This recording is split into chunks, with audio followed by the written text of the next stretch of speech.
Break के बाद विशेष में आपका एक बार फिर से स्वागत है। एक बड़ी खबर आ रही है, आपको बता दें अलवर दरिंदगी मामले की सीबीआई जांच की अनुशंसा कर दी गई है। बड़ी खबर इस वक्त की आपको बता रहे हैं, सेंट्रल डीओपीटी सचिव को गृह विभाग से चिट्ठी भेजी गई है।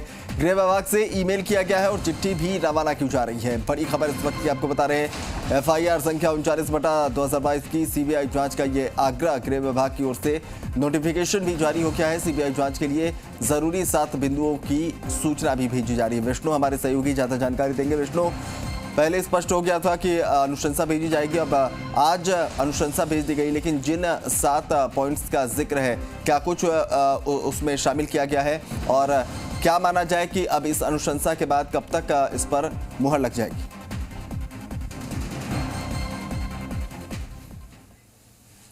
थी उच्च स्तरीय समीक्षा के बाद इस मामले की सीबीआई जांच करवाई जाएगी और उसके बाद आज गृह विभाग की ओर से इस बारे में दिन भर तैयारियां की गई। पहले इस बारे में नोटिफिकेशन निकाला गया। Delhi specialist police establishment act 1946 के तहत नोटिफिकेशन निकाला गया और उसके बाद किसी भी सीबीआई जानकारी इंक्वायरी के लिए 7 बिंदुओं के तहत जानकारी मांगी जाती है, वो जानकारी दी जा रही है। जो FIR है उसका इंग्लिश और हिंदी वर्जन, यानी स्थानीय भाषा में और इंग्लिश वर्जन दोनों सीबीआई को भेजा जाता है।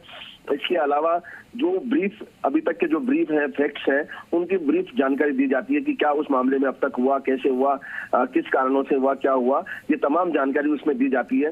FIR कॉपी की जानकारी दी थी। इसके अलावा जो इस समय वर्तमान में रिजल्ट क्या रहा, जो इन्वेस्टिगेशन जो स्थानीय पुलिस ने अभी तक किया है उसमें कितना रिजल्ट आया, कितनी जानकारी हुई, इन तमाम बातों को लेकर, या कोई गिरफ्तारी है या कोई बरामदगी है, इन तमाम बातों की जानकारी उसमें दी जाती है और दी गई है। इसके अलावा जो कोर्ट केस, अगर इस मामले में भी कोई कोर्ट केस चल रहा हो तो उसकी जानकारी दी जाती है सीबीआई को। और इसके अलावा जो सीबीआई इंटर स्टेट मैटर है या जो इंटरनेशनल मैटर है, इन या स्थानीय मुद्दा है, इन तमाम बातों की जानकारी भी उनको दी जाती है और दी गई है। और इसके अलावा जो राज्य सरकार की ओर से अब तक जो सीबीआई टीम अगर जांच के लिए आती है तो उसके लिए क्या क्या संसाधन है, वाहन है, ऑफिस है, कार्यालय, उन तमाम जानकारी दी जाती है कि दी जाएगी।